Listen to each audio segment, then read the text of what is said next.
مسجد اقصی جو ہے وہ آج پھر کسی فاروق اعظم کی یلغار کی منتظر ہے اور کسی صلاح الدین کی پکار کی منتظر ہے۔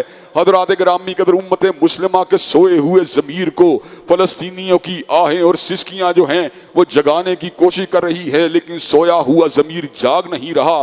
مسلمان نے اس حقیقت کو بلا دیا کہ انما المؤمنون اخوہ، کہ مومن آپس میں بھائی بھائی ہیں، اور مسلمانوں نے اس حقیقت کو بلا دیا کہ اخوت اس کو کہتے ہیں چبھے کانٹا جو کابل میں تو ہندوستان کا ہر پیر و جواں بے تاب ہو جائے۔ مسلمانوں کو اس حقیقت کو دوبارہ دل سے لگانے کی ضرورت ہے۔ وہ ماں جس کے دوپٹے کو کھینچا جا رہا ہے وہ بھی میری ماں ہے، وہ بہن جس کی چادر کو اتارا جا رہا ہے وہ بھی میری بہن ہے، وہ نوجوان جس کے سینے میں سنگینوں کو اتارا جا رہا ہے وہی میرا بھائی ہے، وہ بیٹا جس کو ذبح کیا جا رہا ہے وہ میرا اپنا ہی تو بیٹا ہے۔ حضرات گرامی قدر، امت مسلمہ کے حکمرانوں، تم نے درس جہاد کو بلا کر اچھا نہیں کیا۔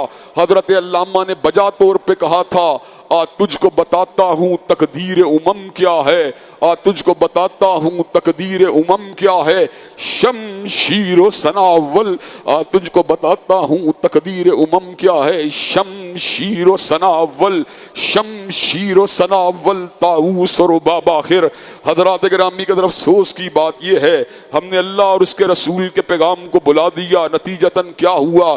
ضربت علیہم الذلۃ والمسکنہ وباؤوا بغضب من اللہ۔ آج ذلت اور مسکنت کی بنیادی وجہ کیا ہے اور اللہ کے عذاب کی بنیادی وجہ کیا ہے؟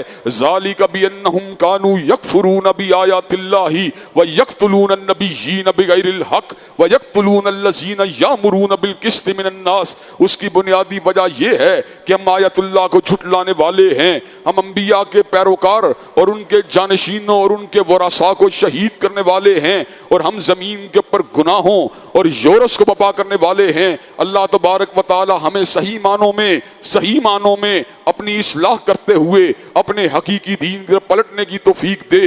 جس وقت ہم بیلوں کی دموں کو پکڑ لیں گے اور اینا کی تجارت کو کرنا شروع ہو جائیں گے اور مادیت کو اپنا ہدف اول و آخر بنا لیں گے تو اللہ تبارک و تعالی ترک جہاد کی وجہ سے امت کے اوپر ذلت کو مسلط کرے گا، اور وہ ذلت اس وقت دور نہیں ہو سکتی جب تک حضرت رسول اللہ کی تلوار جہاد کو اٹھا نہیں لیا جاتا، جب تک مظلوم کی حمایت کے اندر آواز حق کو اور اپنے وسائل کو اور اپنے تمام کے تمام جو ہیں ترجیحات کو ان کے لیے وقف نہیں کر دیا جاتا۔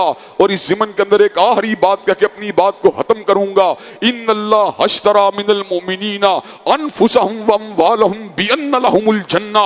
اللہ نے مومنوں کی جان اور مالوں کے بدلے ان سے جنت کی ٹریڈنگ کی ہے۔ یقاتلون فی سبیل اللہ، وہ اللہ کے راستے میں لڑتے ہیں، فیقتلون ویقتلون، پھر وہ دوسروں کو بھی جو قادائے دین کو بھی مارتے ہیں اور خود بھی مرتے ہیں۔ پھر نتیجہ کیا نکلتا ہے؟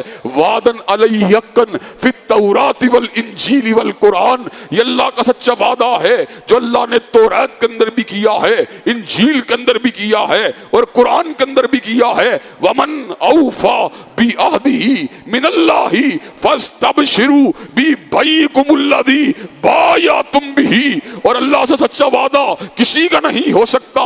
فاستبشروا ببیعکم الذی بایعتم بہ، اور بشارت ہو تم سب کے لیے کہ اس سے اچھی ٹریڈنگ کی کوئی گنجائش موجود نہیں ہے۔ اور اللہ تبارک و تعالیٰ سے جو ہے گڑ گڑا کے دعا مانگے کہ اللہ مسلمان حکمرانوں کو ہوش کے ناخن لینے کی توفیق دے کہ وہ اعدائے دین کے مقابلے پر اور کفار کے مقابلے پر سینہ صبر ہونے کے لیے تیار ہو جائیں۔